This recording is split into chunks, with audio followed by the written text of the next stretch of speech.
12টার আগে তো ঘুমই ভাঙে না, এটা একটা প্রবলেম না? তো প্রবলেম আমরা না বুঝলে কে বুঝবে বলেন?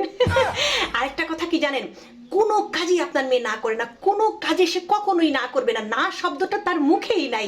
এত লক্ষ্মী একটা মেয়ে, কিন্তু কোনো কাজ যদি তাকে আমি দেই, মানে এত সুন্দর সুন্দর বাহানা যে সে কোথা থেকে খুঁজে নিয়ে আসে, আমি নিজেই মনে করেন অবাক হয়ে যাই, কারণ এত ইউনিক বাহানা, সেই জন্য আমি তাকে কোনো কাজই দেই না।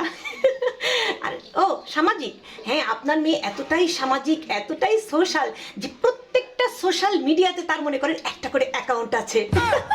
খুবই পারদর্শী, খুবই পারদর্শী। হ্যাঁ, আর আত্মীয় স্বজন কি বললেন? ও হ্যাঁ, আত্মীয় স্বজন, আত্মীয় স্বজন তো তার উপরে মহা খুশি, খুবই মানে মনে করেন তারপর কেউ রাগ করতেই পারবে না। কেমন করে রাগ করবে বলেন তো?